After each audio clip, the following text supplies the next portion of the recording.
on DC News Now, what we're learning about a DC woman killed in an apparent murder-suicide in front of her kids. The D.C. Attorney General going after who he calls a slumlord. The accusations against the landlord whose properties span the district.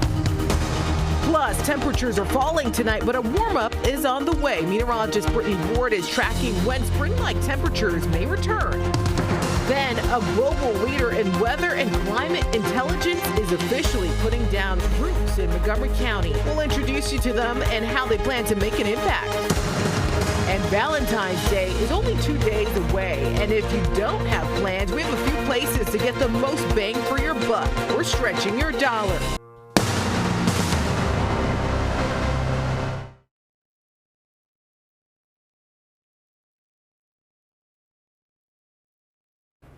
And thank you for joining us for DC News Now at 4. I'm Mark Hall. And good afternoon. I'm Elisa Gale. An update on the shooting in Glover Park that we brought you as breaking news yesterday. One mother is dead, her 10-year-old shot.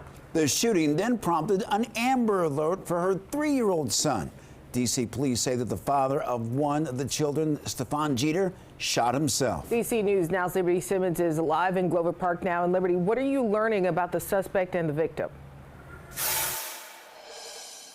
Well, Annalisa and Mark, today DC police identified the victim as 34-year-old Raven Edwards. Now, they say the suspect shot her here in front of her children outside of this apartment building on W Street Northwest. DC police say the suspect, Stefan Jeter, shared one of those 3 children with Edwards.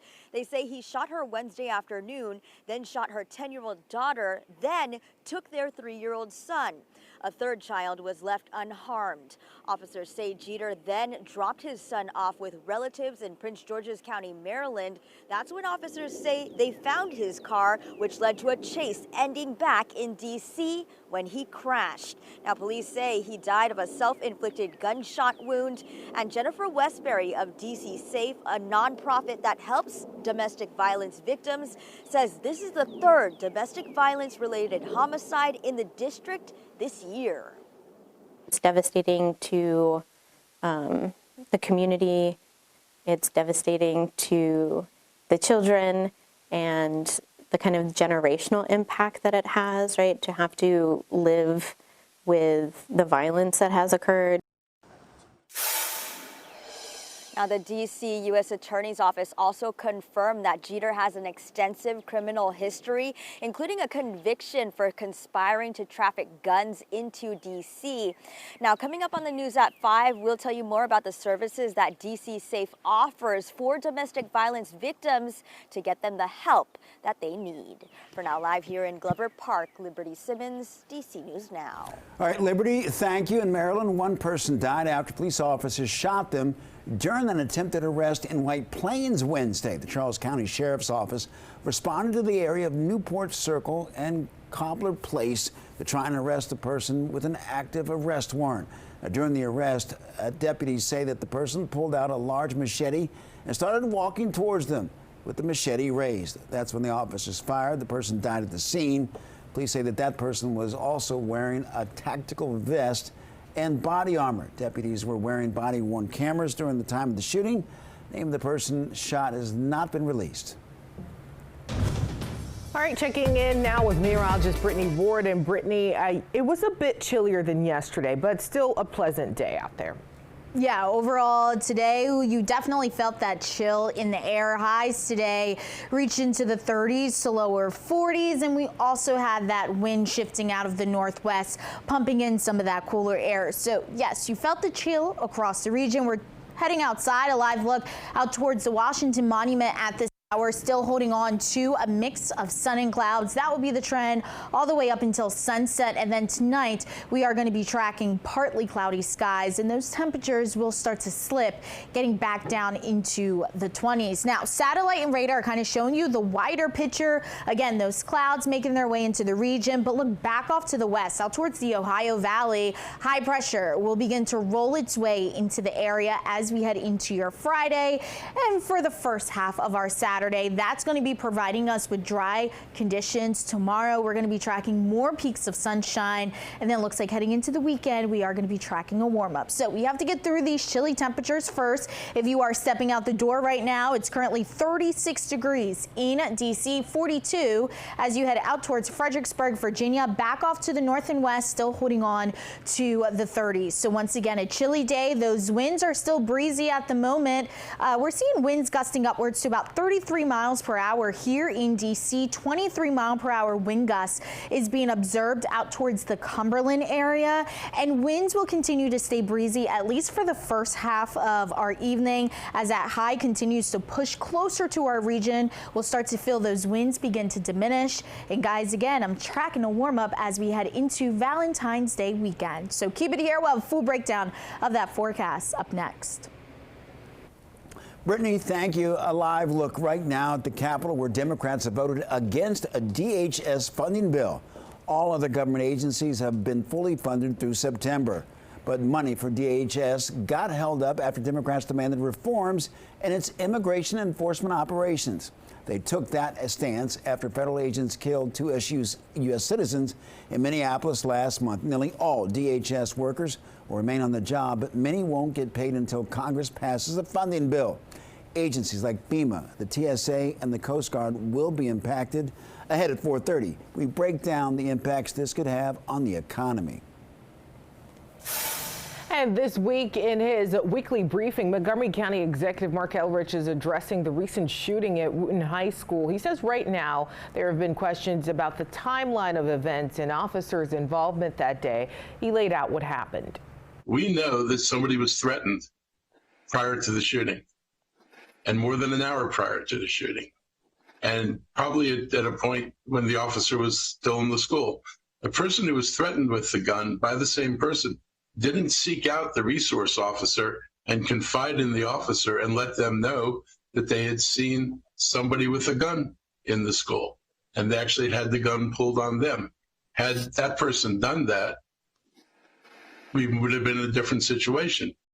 The teen suspect accused of shooting another student is now being held without bond. On Capitol Hill, senators hearing emotional testimony from families of the 67 people killed in last year's Midair collision over the Potomac near DCA. The Senate Commerce Committee again hosting a hearing urging the adoption of long-recommended aircraft locator technology that could have provided pilots nearly a minute of warning.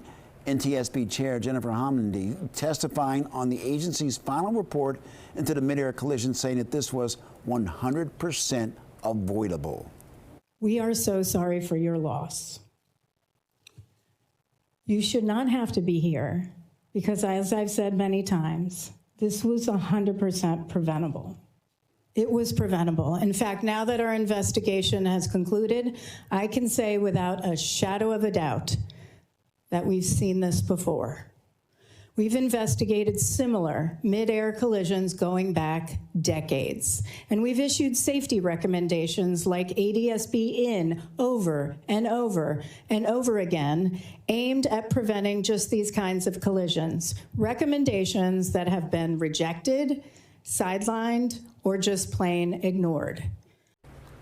Well, safety officials saying that requiring planes to both broadcast and receive location data could prevent another tragedy, but whether the proposal advances in the House remains uncertain. And right now, D.C.'s Attorney General taking some unprecedented action today, invoking the RICO Act against a D.C. landlord. That's the Racketeer Influence and Corruption Organization Act. The OAG claiming the property owner deceived lenders and let properties fall into disrepair. D.C. News Now's Marielle Carbone joining us live outside the D.C. courthouse now. And Marielle, the lawsuit also claims the property owner was running an enterprise scheme. Yeah, Annalisa, essentially the OAG says that this is a Ponzi scheme. He says that Sam Rajuian, who he refers to as a slumlord, owned more than 70 properties with his family across the district. And not only did they let them fall into disrepair, he says that they defrauded the district $16 million in housing programs. This is what the outside of the Minnesota Commons apartment complex looks like. Boarded up windows, trash piling up. But the inside? Heating problems, flooding, non-licensed contractors coming in, do work, putting us in danger. Ernest Wilkerson is the president of the Tenants Association. An 83-unit building, he says only a dozen are filled. The rest are uninhabitable. Wilkerson blaming property owner Sam Rajjuian. You can actually see the dirt floor because they had, unlicensed contractors in there. Rajjuian and 2 other family members now facing a civil lawsuit brought on by D.C. Attorney General Brian Schwab. Unfortunately, the district is home to some bad actors, slumlords who seek to profit off the city's housing crisis. Schwab filing this under the RICO Act. In a Ponzi-like scheme where they use falsified financial documents to trick lenders into giving them large loans to purchase primarily rent-controlled properties under the guise of profitable redevelopment. They then rent these units to tenants who receive housing subsidies while allowing the properties to fall into disrepair. In all, the OAG alleges the family owns more than 70 properties in D.C., 90% in Wards 7 and 8. And by allowing so many apartments to become uninhabitable, they have decreased the overall housing supply. The lawsuit looks to ban the family from owning any properties in D.C., as well as pay back restitution to tenants and the district. If they win this case, you don't have to worry about if we're going to be living in squalor. And the OAG has sued Rajjuian previously. We now know that he's racked up more than 4,000 property violations. Mark and Annalisa, I did reach out to him and he answered by text saying he strongly disagrees with the allegations made by the OAG. We have his full and complete statement up on our website. That is dcnewsnow.com. Reporting live from the courthouse, I'm Marielle Carbone, DC News Now. All right, Marielle, thank you. An update now. The U.S. Senate officially voting on a disapproval resolution that overturns D.C.'s tax code. The vote, 49-47, bans D.C. from decoupling local taxes from tax cuts passed under the president's Big Beautiful Bill, and comes 1 week after the House passed the same resolution. But questions remain if the Senate's actions are enforceable. Congress has 30 days to overturn D.C.'s law once they're transmitted to Congress. Now, Chairman Phil Mendelson updating city records today, saying that the 30-day period already expired. City leaders have argued that recoupling will wreak havoc on D.C. tax filing season and cost the district hundreds of millions of dollars in tax revenue.